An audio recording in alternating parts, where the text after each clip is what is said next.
I never thought that house music would be effective at crowds that size. Is it 20,000 people each day? Yep, I definitely never thought my career would get to doing things like this. There wouldn't be a Dead Mouse without Chris Lake. It sounds great, doesn't it? It makes me sound amazing. How long after that did you end up becoming Chris Lake? I was born Chris Lake. I thought you did your research, mate. You worked at a fish factory with your father. What would you say was like one of the worst days on the job? You honestly want to know? This is disgusting. Chris Lake, what's good? I'm good. Nice, man. Yo, welcome to Miami, by the way. Thank you. This is beautiful. Yeah, it's good stuff. I mean, I just saw you here a month ago. We were just talking about that at the festival. We belong here. That's a fun set, bro. Thank you. Yeah. Thank you. Yeah, it's nice to come back to Miami, and yeah, I really enjoyed that festival. I really like what they put on. I like the spot, and yeah, it's a great vibe. Yeah, it's cool stuff. I know you played a show yesterday. You went back to back with Kedema. You've never done that before, right? I have not. I actually never met him. What'd you think? What? I know, awful guy, terrible. No, he was great. I really like what he's doing, and yeah, it was kind of like it was a suggestion that came out of. I wasn't expecting to get asked to do that, and we had to do it unannounced. It was a little bit unconventional the way that we let people know that we were doing it. But yeah, I think the only thing that that indicated that we were playing together was that we did with the plane went up here and said that we were going back to back at 9 p.m. but didn't say where, and very confusing. I got some very angry messages, I'll tell you this much, on my socials. Really? Yeah. People were pissed because they were pissed. It's like, especially from the girl. I've actually never had so many messages from girls. Girls like Kedema, I'll tell you that much. I definitely felt like I was the promoter.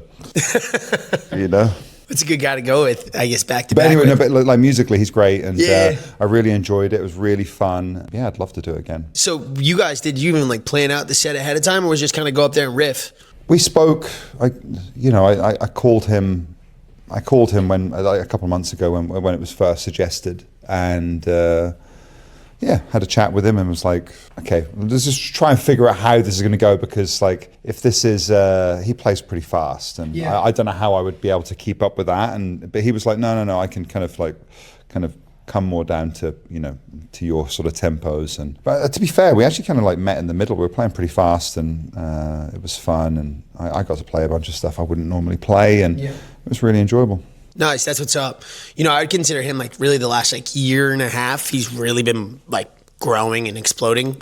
Who are some other artists you'd say right now that are like really killing it that you like sonically what they're doing and just in general? MPH, Marco Strauss. Yeah, they're two that come to mind straight away. Wow. Yeah, those are great. I'm a big fan of MPH, actually. Love what he's got going on. Yo, so we've talked about this before, actually, at the Sirius studio last year. You worked at a fish factory with your father, right? And we've already kind of went through that, but I just want to know, like, not being an artist and then having to work that job, like, what would you say was, like, one of the worst days on the job? Shit. So, there was you honestly want to know? This is disgusting. Okay, so at one point I was doing the industrial cleaning of fish processing machinery. So I would go in, I'd do the night shift. So I'd go in around about 7 o'clock through till maybe 2 in the morning, and I would be steam cleaning the machinery that was opening up the fish and gutting the fish. So basically the machines are just full of fish guts, and you're using a power hose to clean all of this stuff, and you spray something with a power hose and things go all places, and fish guts were going into my face and everything. It was quite disgusting. But the way these machines were designed, this story is so disgusting. I can't believe you're asking me this. But I'm going to tell you, I'm committed. So there was you do general cleans every day, but then periodically every couple of weeks you do like a deep clean. The problem with these machines was there was these crevices in this machinery where sometimes like fish could kind of like get to these parts of the machines that were like you'd have to be really intentional to get up and clean. And anyway, there was this part where this fish had got up into this machine, into this little ledge that, like I say, was really difficult to clean, and it had sat there for weeks and weeks and weeks. This thing had deteriorated into nastiness. It was completely rotten, and something rotten is, it will smell a little bit, but like if you break the flesh, Yeah. it's putrid, absolutely putrid. And I can sense it right now. Like I sprayed this thing with the steam cleaner and it exploded into my face. And like this factory just, the smell consumed the factory. I had to walk out of it for an hour. It was like a stink bomb. It was fucking disgusting. Oh, shit. Absolutely disgusting. Why the fuck did you ask me this question? I thought, dude, I just thought we'd be grateful about like the career positioning now. But anyway. Like working in a fish factory. You know, sometimes when I have to now, like you fast forward, I'm 43, and when I've got, you know, and I have to wake up at 2 a.m, it's honestly just as difficult to deal with waking up when you're this old, trying to wake up in the middle of the night. So, yeah, they're both difficult. Shit, man. Well, I'm happy you're doing what you're doing now, man, because that's just a different lifestyle for sure. Yo, so I believe it was in 2009, I think deadmau5 came out and said that there wouldn't be a deadmau5 without Chris Lake, because his track, Faxing Berlin, he was a week away from potentially quitting DJing, and you went over to help him work on the track or go to his studio. Yeah. And you were the one that pushed his track, Faxing Berlin, to Pete Tong, that ended up getting it radio play, right? It sounds great, doesn't it? It makes me sound amazing. Yeah, dude. No, I kind of, there's a pretty funny story about this actually. So I'll tell you the whole thing. So I heard of Joel because I was sent a track on vinyl by a group called BSOD, and it was called A Bit Sketchy. So and this came through on vinyl, and I put it on the decks, played it, and I was like, holy shit, this thing is unbelievable. This it sounded so much better than anything else that I was listening to at the time. I loved it, and I reached out to the distributor that had sent me the record, and I was like, "Who is this?" And it's just like these two guys, deadmau5 and Steve Duda. And that was their group. So Steve Duda, for any producers that are watching this right now, Steve Duda is pretty famous in the music production industry because he is the guy that created Serum, which is it's probably the most popular synthesizer, VST, on the market. And so basically I heard this record by both of them, and I reached out to Joel and Steve and started talking to them. They started sending me a bunch of music, and they were like, they were in the studio whilst I was going on tour in Australia. And I remember they would send me tracks on AOL Messenger. And I would download them. I'd be in Australia, and they would finish them. I would play the song, I'd film it, I'd send them a video by the time they woke up, and they just thought this was the best thing ever. This is kind of like really early days of this sort of thing happening. So we started speaking a bunch, and about music and everything. I was loving what they were doing. But the real thing that really made Joel stand out, this is going to sound so lame to people now, but like, these were the days where the biggest social media platform was MySpace. Crazy. So, and I don't know if you ever used MySpace, but MySpace was, there you go, someone in the back saying yes. MySpace, you couldn't really customize it very well. It was all like everyone's profile kind of like looked pretty similar. The only thing that would give you any kind of like uniqueness would be your profile song, and friends, and your top 8 friends. And anyway, the reason why Joel stood out was he was actually a graphic designer and programmer, and he'd figured out how to program his own custom skin for MySpace. So I went onto his MySpace and I was like, holy shit, this thing's fucking amazing. I want that. And that was one of the big reasons that I was speaking to him, was like, I want a fucking custom MySpace page. No way. You know, your music's great, but fuck, I want the custom MySpace page. So I never got one, unfortunately. But anyway, we continued talking, and then I ended up I flew out to Toronto to work with him. And there was kind of like 2 reasons why I wanted to work with him. One, I was fascinated with what he was doing. And two, I was actually struggling with what I was doing at the time. I was looking to work with him and get him to help me with the ideas that I was working on at the time. So there's actually a whole load of music that we've got from that. We did 2 weeks of work where we, we cooked, and there's loads of stuff that's unreleased. I've still got it all on a drive. No way. Yeah. You ever play it out? Nah, it's not going to work now. But that's when we wrote I Said, and I did the edit of Facts in Berlin. But then that was when I spoke to my manager at the time, Dean, who's still Joel's manager, and I was like, "This guy's unbelievable. You've got to look at working with this guy." And I said the same thing. I mentioned the same thing to Joel, and they've been working together now for approaching 20 years. It's fucking crazy. So that's really the connection. It's kind of like, I wasn't like, I didn't do anything massively crazy. It's just the sometimes just connecting people with good people that can kind of make the right things happen. So, and that's what he's talking about. Is he's unbelievably talented. He completely changed the game, and he, for a period there, he really made a lot of people look really basic, and like they were very behind, both in music, in mix downs, in show production as well. Mm-hmm. He really moved show production forward in our scene.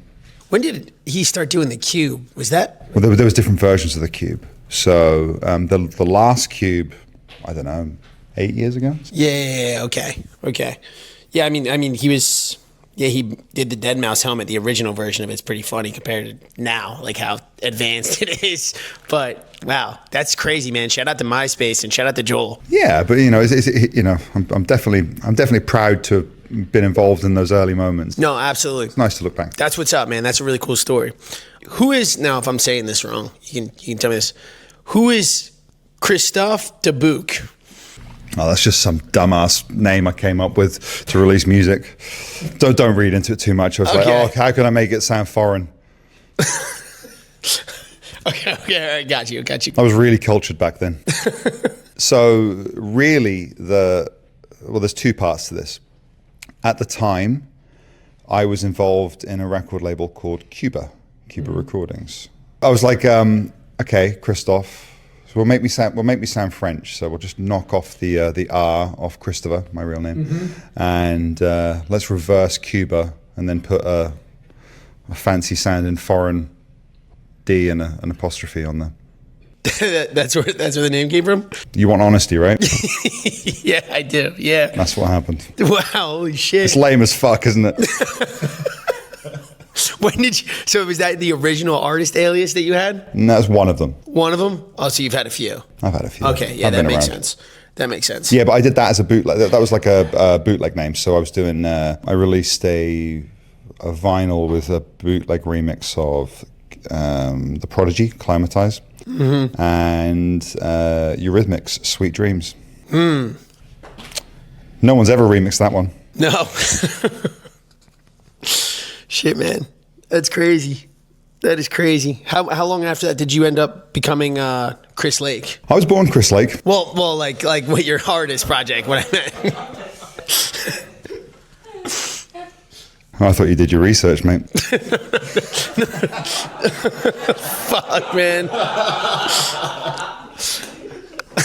Shit, dude.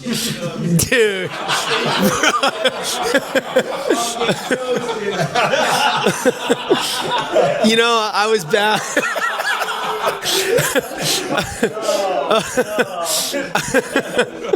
I was due for one of those, man. I was due for one of those. I have a feeling you were just waiting for that too. Yeah. All right. Well, here's. It's got real awkward, isn't it? All right, well, here's another one. I want to clear this up because we make posts about you on DJ Lovers Club, and we do like things that differentiate between countries sometimes, and people claim in the comments that you're Scottish. So, are you English or Scottish? I'm English. Yep. But I lived in Scotland. So I moved to Scotland when I was 14 or 15, something like that. I lived there for 10 years. My family still lives there. I have a strong connection to Scotland, but I'm English. I'm British, It's not like I'm from the United Kingdom. The United Kingdom being 4 countries, you know, England, Scotland, Wales, Northern Ireland. I'm part of those 4 countries, but yeah, I was born in England. So it's, you know, it's a little complicated. It's just that I can understand why people say I'm Scottish. The real reason people say I'm Scottish is because of Pete Tong. In 2005, I made a track called Changes. And Pete Tong made that song on Radio 1 his essential new tune. Then in 2006, Universal signed it. And back in the day, when a song was becoming popular, when an instrumental song was becoming popular, a major label would come along, sign it, and then pressure the artist into putting a vocal on it to make it more popular. That's exactly what happened with my first big record, and we got a vocal put on it, and that song then got essential new tune again. So I got 2 essential new tunes for the same song, kind of unique. But then Pete was recording one of the shows for Radio 1 in Scotland. So there's a BBC in Scotland as well. It's like an outreach studio. Yeah. And I don't know how it came about, but I was invited onto that show to come in and do a live interview. So I came into the studios in Scotland, and then I think that Pete just assumed because I'd done the interview in Scotland that I was Scottish. So on that show, he said, Chris Lake is the best thing to come out of Scotland since Milo. So this is before Calvin Harris. This is just before Calvin Harris came along, because otherwise that sentence wouldn't have existed. Do you know Milo? Drop the Pressure? Yeah. So Milo, Drop the Pressure was like that was the biggest song up to that point track that had come from Scotland, and that was why Pete said that sentence. And but this is the thing, I'm just looking to try and get my start in dance music. And Pete Tong, it was like the authority on dance music. If Pete Tong said, you know, Chris Lake's fucking awesome, like there's like 80% of dance music that's going, okay, that's awesome. So like, you know, if Pete said something, you'd follow. Well, that motherfucker said I was Scottish, so it was like, I was like, you know what? Fuck it, I'm Scottish. I'm not correcting Pete. I'm running with this, and that was it. I never really corrected him. Then years later, I tried to correct him, and Wikipedia was along by that point. And you try and tell Wikipedia that Pete Tong is wrong, they wouldn't have it. So I spent then about the next 10 years trying to get Wikipedia to correct it. Now I believe currently they believe me. We're looking at the squad. No, everyone's on their phones right now. Let's have a look. Because you're English. I'm English. Thank you. Yeah. Thank you. There you go. If you put it there. Wikipedia's right. Yeah. Nice. Yeah. You did it, man. Yeah. He did it. Nice. Nice. So yeah, but like I said, it's not a problem. I've got no problem people saying I'm Scottish. No, yeah, for sure. No problem at all. I love Scotland. I absolutely love it, and it's not true. Yeah, we just had to clear that up because we have people, like, we say that you're English on our page, and they will go to war saying that you're Scottish. Well, and try to call us fools. wrong. Fools. So I'm glad we got that cleared up. I'm really glad we got that cleared up. So you released your debut album last year, right? Mm-hmm. And great album, by the way. Big fan. We were rinsing it here all the time. I can't help but notice that you don't have one up on the wall. Carry on. Well, man, this is 2 rows. That's all right. 30 minutes. I'm sorry if I look funny. I just feel disappointed. Fuck, dude. So the track "Falling" on that album, is it true that there are 10? It took 10 versions of it before you ended up. Yeah, that song was a bitch. Why did it take so long? I'm evidently not talented enough to get it right on the first try. Yeah, I had a vision for what it would be, and I tried really hard to kind of just nail it the way that I thought it was going to be, and then until I played it to Bonobo, and he kind of unlocked it straight away. So yeah, it was just we were working on a bunch of stuff, and I played him that song. I was like, I've done 9 versions of this. This one's like driving me crazy, and yeah, he just unlocked it, and that's how the collaboration came about. So that's what's up. A great track. Yeah, that's just, it's wild that it takes that long sometimes. I mean, just to create. That's just how it goes, right? Yeah, it's annoying. Yeah. Yo, so I think we're celebrating 10 years of Blackbook Records this year, right? We are. So congratulations. Thank you very much. Thank you. That's what's up. That's what's up. That's 2 half decades.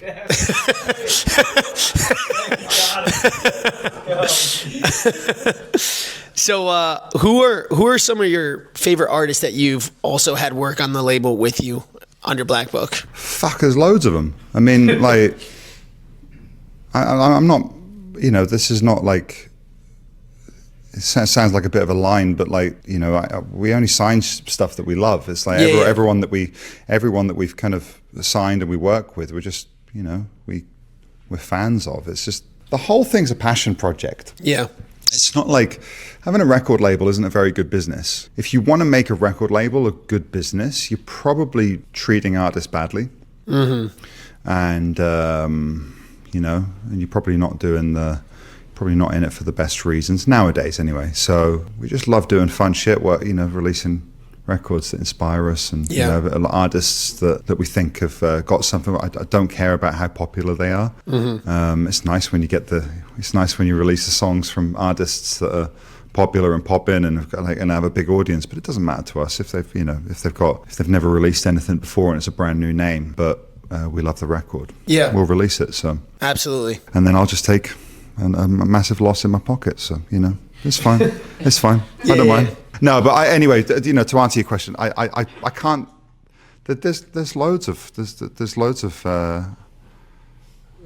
you know, I managed to actually end up getting artists on the label that I've been fans of for a long time. You know, you just mentioned it. Bonobo was a big one. Even having him on my album was massive, because like in the last 10 years, that was like the last 15 years, that's probably the artist I listened to the most out of anyone. Wow, really? You know, yeah, I'd like his albums I've listened to back to back so many times. So having someone like that on the label is pretty unbelievable. You know, people like Green Velvet is pretty legend. Yeah, you know, it's just a very deeply talented and influential artist in the scene for decades. Mm-hmm. But then having, you know, really like first records from, you know, we did one of the first MyP songs. So we just did another one. We just did his last single. It's nice to have tracks like that. Obviously, then releasing songs from friends, you know, Chris Lorenzo being a great one. That's you know, that's one of my best mates. Yeah, he's great. Yeah, he's great. We saw him play on a cruise ship, Groove Cruise, and this couple was getting married as Chris Lorenzo was playing a set right above them. It's a pretty crazy thing to see, actually. Did he make it better or what? Appetite was literally playing as they were saying their vows. I'm not kidding. It was like the craziest thing. I do. Dude, it was crazy shit, man. It was absolutely crazy shit. That's wild. He's going to be a part of their lives forever now with that song. So that is something else. I went to your Under Construction set with Fisher. It's a banger set, man. I was there for that. Thank you. You guys fucking ripped it. You know, that's one of the things that, like, I don't think people realize about that back-to-back is we, honestly, you know, that's, you know, he's one of my best mates, and we just, like, those sets, like, they're not hard to get us to do. It's essentially, we take those bookends very occasionally, and it sounds really bad, but like, it's not about the crowd that's in front of us. We're literally just having a party around us with all of our friends. It's like his family, my family, our friends all together. We're having a hell time. And we just let everyone else watch it. That's basically what's happening. That's exactly what happened at Coachella. So we're having a party and we're just letting everyone else join in. It felt that way. I don't know if I was in a crowd that whole weekend that was like that. It felt like a party in the crowd. Like, yeah, I mean, that was our intention. We definitely wanted to go there and fuck people up. So yeah. Yeah. No, you guys are doing another back-to-back with Head Trip, right? That's the first new festival for. I mean, it's put on by Golden Voice, which is pretty crazy. Same grounds as Coachella as well. It's gonna be pretty wild. You've done your homework. Yeah, well, yeah. If only you knew that I was born Chris Lake. Oh, man. Guys, gonna be a lot of editing of this. I'm only fucking with you. No, I know. No, man. But seriously, that's really cool. I'm really excited about that. The lineup's crazy. It's crazy. Absolutely crazy. It's crazy. Calvin, Skrillex, Kedema back-to-back Dom Dalla. Yeah. You and Fish. Yeah. It's wild. Peggy and Fortet? Yeah, I think so. Gonna be crazy, dude. Yeah, I'm really proud to be on that lineup. It feels like I've got a funny feeling that's going to be one of the shows that's going to be talked about for a lot of years. Yeah, hell yeah. You have another show that you have coming up in LA, June 19th and 20th. Is it 20,000 people each day? Yep. That's fucking crazy, man. Yeah, it's mad. It's mad. That's insane. Mm-hmm. That's insane. Yeah, it's pretty crazy. I definitely never thought my career would get to doing things like this. I actually never thought that house music would be effective at crowds that size. But it's working now. It's wild. It's literally insane. Speaking of your sets, what would you say right now are the top 5 tracks you're rinsing in your set that you most enjoy playing? I got my new single with A-Trip called Make You Fight. I love playing that one. I think, what was that one? What was the, fuck, I can never remember the names of any of the shit that I play. What's that fucking Miami booty bass shit that I play? Yeah. Dude, this is going to be a long segment. Fucking hell. The Dip. That's so much fun. The Dip? Yeah. The GTA did a remix of it. It's great. Fire. 3 more tracks. There was something that I got like a VIP from Fortet of something called Voices. Is it Human Voices? Human Voices. Human Voices. That's a banger. Nice. What else? What else am I liking? Josie Devil, No More. It's such a good track. It's kind of like a groovy kind of almost techno-y kind of track. Very warehousey. Nice. I love that one. 5th track, Marco Strauss and Rusko, Professor X. Let's go. There we go. On Blackbook. That has been around for 2 half decades. Oh, shit. All right, Chris. Well, that about wraps us up for today, man. Appreciate you coming on, by the way. Thank you. Oh, my pleasure. My pleasure. Much love. Easy. Yeah, go crush tonight, man. Go crush. Thank you. Peace.